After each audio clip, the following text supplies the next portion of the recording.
So there I was, Friday night, girlfriend's coming over, I've got the popcorn ready.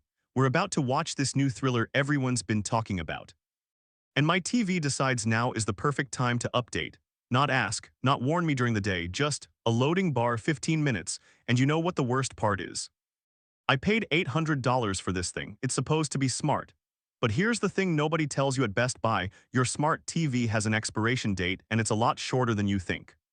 But before we get into that mess, let me back up because I'm not here to trash smart TVs completely. That would be dishonest. There's a reason 70% of TVs sold today are smart, and it's not just marketing, some of this stuff actually works, at least at first. Let's start with why people fall in love with these things because I did too. Picture this, you just moved into a new apartment. Your old TV is still back at your parents' house.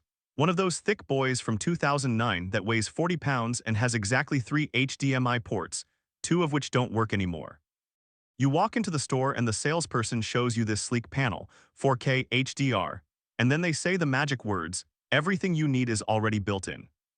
Netflix, Hulu, Disney+, YouTube, no extra boxes, no extra remotes. And in that moment, you feel like you're living in the future. Because here's the truth, when smart TVs work, they're convenient. You turn it on, you press a button, you're watching Stranger Things in 3 seconds, no fumbling with a Roku, no switching inputs. No explaining to your mom which remote does what, it just works and that feels good. I remember the first week I had mine. I'd come home from work, drop my bag, collapse on the couch and just say, "Hey Google, play The Office." And it would, no getting up, no searching through menus, just instant comfort television. My friends came over for game night and I showed off the screen mirroring feature like I'd invented it myself.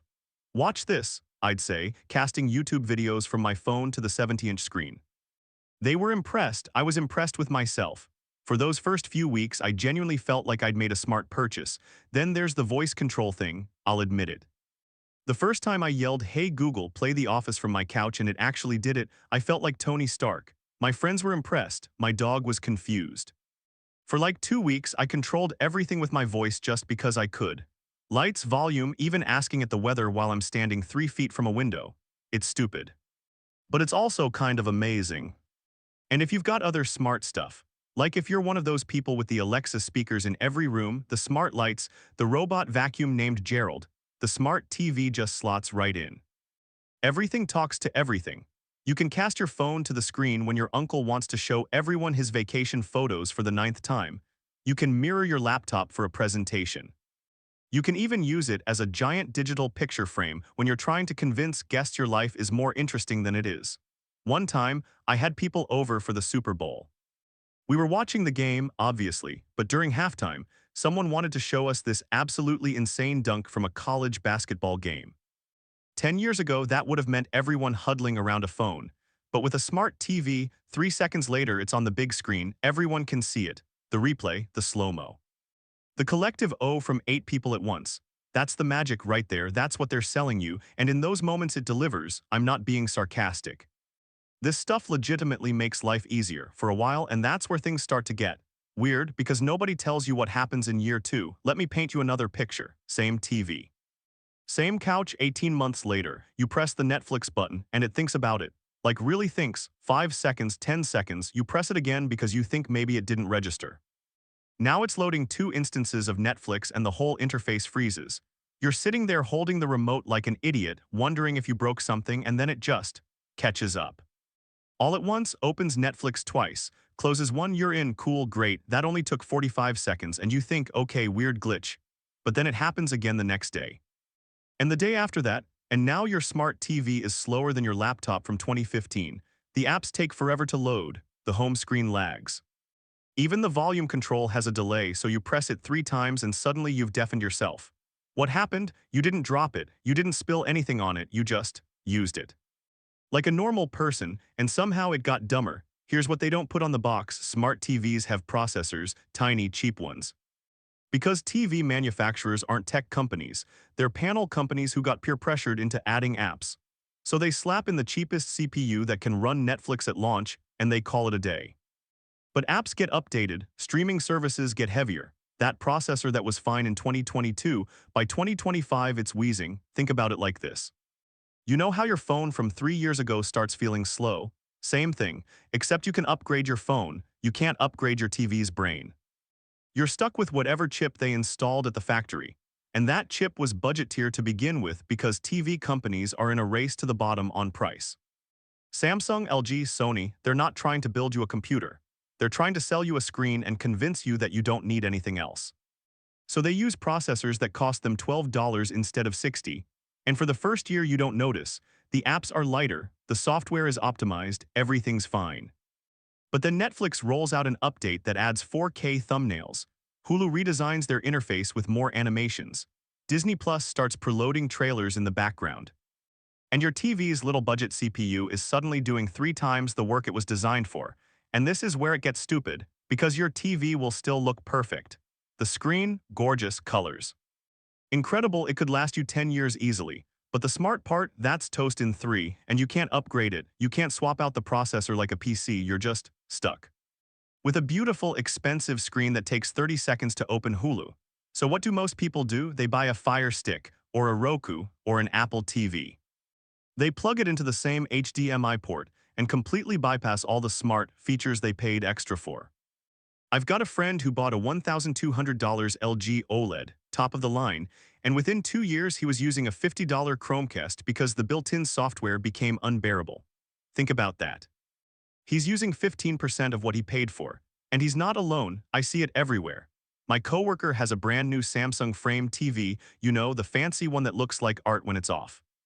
Beautiful thing, costs like $2,000. He uses an Apple TV box with it because the Samsung interface drives him insane. My neighbor has a TCL Roku TV and still bought a separate Roku Ultra because the built-in Roku is too slow. We're buying smart TVs and then immediately making them dumb again. We're paying extra for integrated features and then covering them up with external devices. It's like buying a car with a built-in GPS and then sticking a Garmin on the dashboard because the factory navigation sucks. But it gets worse. Oh, it gets so much worse. Let's talk about updates. You know the thing that was supposed to make smart TVs better over time? Yeah, about that, here's how it actually works. You're watching something, middle of a show, TV decides it needs to update. No warning, just reboots, and you think, alright fine, updates are good, security, new features, whatever. The TV restarts, takes 3 minutes. You log back into your apps because of course the update signed you out of everything. You finally get back to your show, and literally nothing is different. No new features, no improvements. The interface looks identical, but now there's a new ad on the home screen, a banner for a show you don't care about, a recommended row that's actually just sponsored content, and you realize, oh, that update wasn't for you, it was for them. I remember one update on my TV, this was maybe 6 months after I bought it. Big update, took forever to install. I'm thinking, okay, maybe they're adding support for some new app or fixing the lag issues or improving the voice recognition that only works half the time. Update finishes. I look at the interface. There's a new row at the top, featured content. Can't remove it, can't hide it, just there permanently taking up a third of my home screen, and it's all ads. New on Paramount Plus, I don't have Paramount Plus. Trending on Peacock, don't have that either. Check out this new Samsung soundbar. Oh, so now my TV is advertising products to me. On the screen I paid for, in my own home. Cool, great, love that. Because here's the uncomfortable part nobody wants to say out loud, you are not the customer anymore, you're the product. Smart TVs are watching you, and I don't mean that in a paranoid conspiracy way. I mean it in a this is literally in the terms and conditions way. They track what you watch, how long you watch it. What apps you use, what time of day you use them. Some models even track how you use the remote, which buttons you press most, how fast you navigate. And all of that data, it gets sold to advertisers. To data brokers, to companies you've never heard of, you paid for the TV, but the TV is still making money off you. There's this thing called ACR, automatic content recognition. It's built into most smart TVs now. What it does is scan whatever's on your screen, match it against a database, and figure out what you're watching, even if you're watching cable. Even if you're playing a game, even if you're using a DVD player. The TV is always watching, logging, reporting back, and the worst part, you can't really opt out. I mean, you can technically. You can dig through 17 menus, disable personalized experiences, turn off ACR tracking, reject data sharing, but then half your apps stop working. Or the TV nags you every week to turn it back on, or it just ignores your settings after the next update. I tried this once. Spent 20 minutes going through every privacy setting, turning everything off. A week later, got a software update, all my settings reset, everything back to default. Data collection enabled. Personalized ads enabled. I'd have to do it all over again, so I gave up. Because what's the alternative? Not use the TV, return it and buy. What exactly? They all do this now. It's not illegal. It's just gross, and that's before we even talk about the ads. I need you to understand something. You paid money for this TV, you own it, it's sitting in your house, and it shows you ads. Not in the apps that's expected, I'm talking about on the home screen. You turn on your TV, and before you even open Netflix, there's a full-screen ad for some show on a service you don't subscribe to, or a banner for a soundbar, or an autoplay video in the corner. Some brands are worse than others. Roku TVs are notorious for this. Samsung has featured content rows. Amazon Fire TVs are basically a billboard you can also watch Netflix on. And it's not like you can uninstall this stuff. It's baked in. My buddy has a Vizio. Nice TV, picture quality is great, got it on sale for like $600. But every single time he turns it on, there's a full-screen ad that he has to manually close. Every single time he's had the TV for a year. That's 365 ads he's had to close just to get to the home screen. On a TV he owns, you know what's wild? People used to buy TVs and just use them, no ads, no data collection. Just a screen, and somehow we've normalized this. We've accepted that a $1,500 TV can still serve you ads like you're watching free cable in a motel. When did that become okay? And then there are the apps themselves. Here's a fun scenario. You buy a smart TV in 2021, it has HBO Max, great, you use it all the time. Then 2 years later, HBO Max becomes Max and the app needs an update, but your TV's too old. The manufacturer stops supporting it, so now the app just doesn't work, not broken, just gone. Unavailable, and you think, okay, I'll just re-download it. Nope, not in the App Store anymore, not for your model, so now you've got a 2-year-old TV that can't run a major streaming service. Not because the screen is bad, not because you did anything wrong, just because someone decided your TV isn't worth updating anymore. This happens all the time. Peacock, Paramount Plus. Smaller apps especially, and there's nothing you can do except, you guessed it, buy an external streaming stick, which again makes the whole smart TV thing feel like a scam. I've seen people with 3-year-old TVs that can't run YouTube anymore. YouTube, the most popular video platform on the planet, the app just crashes on launch, and the manufacturer's response. That model is no longer supported. Please consider upgrading to our newest lineup. Translation, buy another TV, no thanks, let me tell you about my parents, they're in their 60s. Not tech illiterate but not enthusiastic either. I bought them a smart TV for Christmas a few years ago because I thought it'd make their lives easier. No more cable box. No more guide button confusion, just press Netflix and watch. 6 months later my mom calls me.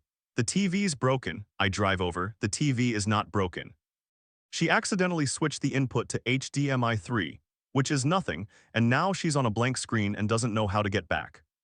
20 minutes of button pressing later, we're back on the home screen. A week after that, the remote doesn't work. Batteries are fine.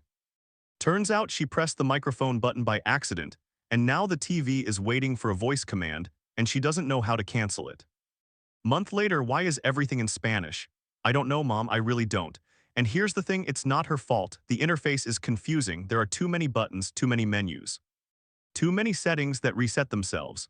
For someone who just wants to watch NCIS, it's like handing them a spaceship dashboard. She called me 4 more times over the next year. Once because the TV randomly logged her out of Netflix. Once because a software update changed the entire layout and she couldn't find anything. Once because the TV started showing her ads for Spanish language content and she thought she'd been hacked. And once because the screen went black and wouldn't turn back on, turned out the TV had gone into power-saving mode and she didn't know how to wake it up. And you know what she uses now? The old cable box, because at least that one made sense. I wasted $400 trying to make her life easier and instead I made it harder. That's what smart TVs do to people who aren't tech-savvy. They create problems that didn't exist before. So here's the honest truth. Smart TVs aren't bad for everyone. If you're young, tech comfortable, and you're okay upgrading every 3 to 5 years, they're fine. Great even.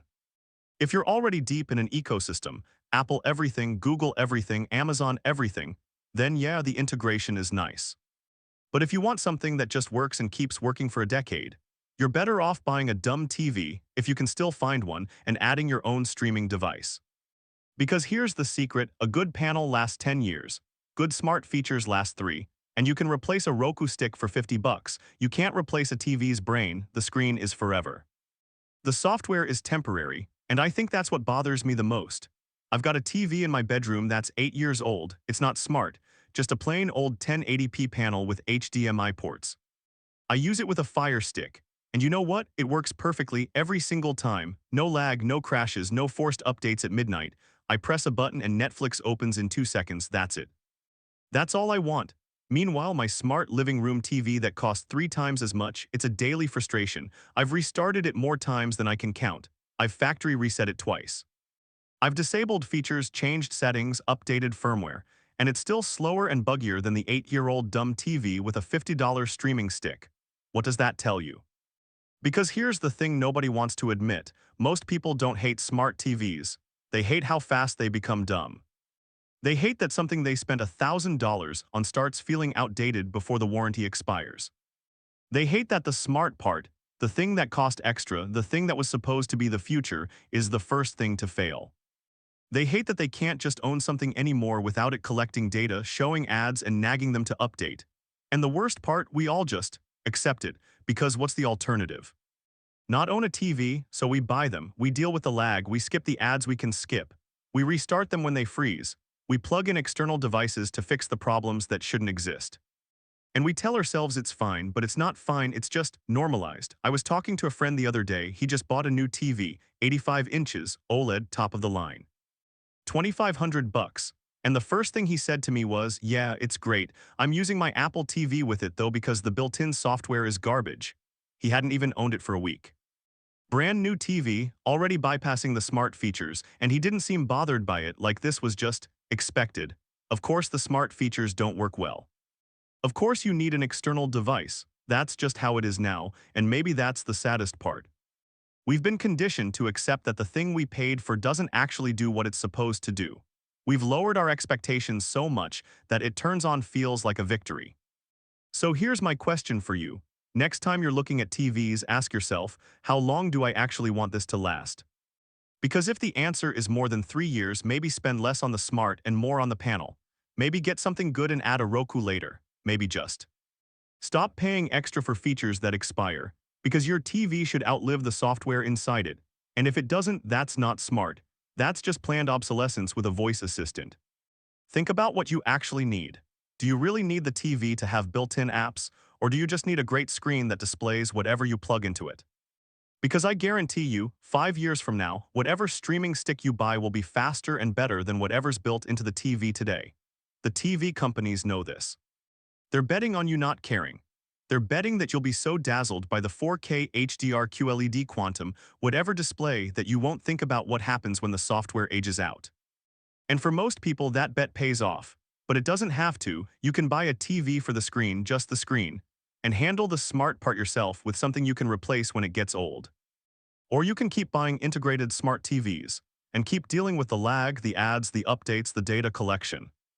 And the inevitable moment 2 years from now when you're standing in your living room at 11 p.m., holding a remote, watching a loading screen, wondering why the thing you paid $1,000 for can't do the one job it was designed to do.